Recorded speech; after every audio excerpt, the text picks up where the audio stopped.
All right, we're back. We still don't have a name. But yeah, we'll work on the lead-in. But what I was saying was just like, whenever you're starting out, it's important to know what your end goal is. So, do you want to reach financial independence in 5 years?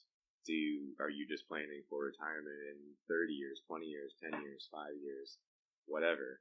Because if you don't know what your timeline is for these things, then you don't even know what a good deal is. Yeah, I hear you. On the flip side, I don't know. Maybe I'm wrong. You know, I think even if I'm buying, like we try and buy and hold, meaning we buy and we want to have it for 15 years at least.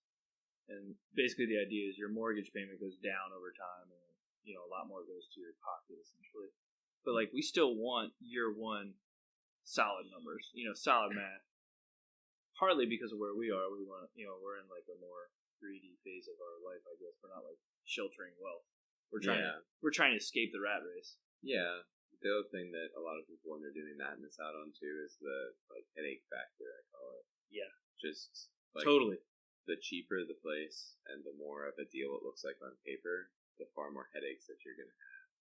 So our first two deals are definitely, that's kind of where I learned that a little bit. Okay. The first one that we did needed a lot of work, had so much stuff go wrong. It was very money intensive when we were in a place when we probably shouldn't have taken on something that was very money intensive. Yeah. But on a spreadsheet, it looked real nice. Yeah, spreadsheet magic. Yeah. Very dangerous. Today, 4 years later, it looks like a really good deal because we've gotten over most of the hiccups. We've replaced a lot of stuff. We have 2 good tenants in there. We never had tenant problems in that building, but we definitely kept ourselves pretty tight with that one. But then the second one that we bought really didn't. I mean, this was your turnkey, basically. Yeah, more or less. I mean, it needed a few things, but what's a few things mean? We painted, put in light fixtures, cleaned it up. Okay. There was nothing expensive, nothing individual over $1,000. Okay. The roof was fine. Everything's been great. And at the time, it definitely, I think we were supposed to cash flow like $95 a month. With my conservative projections. Yeah. So it wasn't going to be great, but we were going to live there, so it didn't matter. But then over time, we still haven't really had to do anything to that, and it's been 3 years on that one. Okay. And right now, we've taken the tenant situation, we basically improved our cash flow, I want to say, like $350 or $400 a month. Got it. Just by and that's was that with you guys living in it? You were doing 95? No. Okay, you're saying, hey, we're paying ourselves rent, basically. Yeah, pretty much. Okay.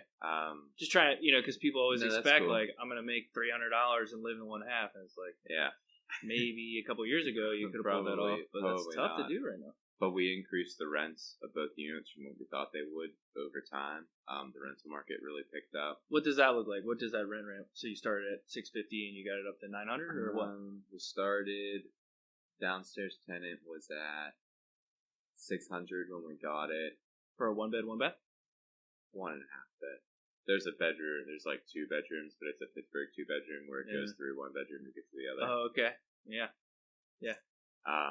Technically have their own entrance to the bathroom. It's kind of a weird layout when I describe it. But yeah. In person, good for somebody with a kid, kind of a thing. Yeah. Yeah, that's actually everyone that's lived there. They've had like a younger kid, and it makes sense because they have like almost a crib room. Yeah, they want to trap them in there. We got a kid, so makes sense.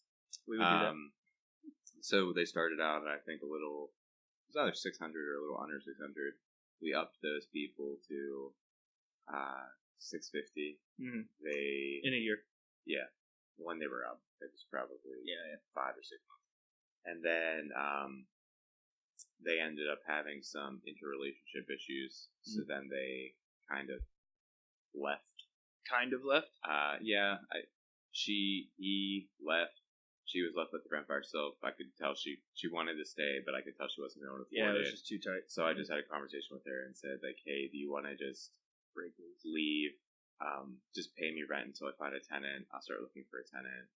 Found a tenant maybe a month and a half after we started that process. Yeah. And then it helped her out. So it's kind of goodwill too. Yeah, it's really good to have those conversations. Like, people, I guess you have to be a little careful that they'll take advantage of you. But if you go in with your agenda, Yeah, you can get so much out, and it's a win-win, like you said. Like and we had no vacancy. Yeah, exactly. If I wouldn't have had the conversation with her, she could have stopped paying. Yeah, could have had to evict her. Yeah, that's yeah.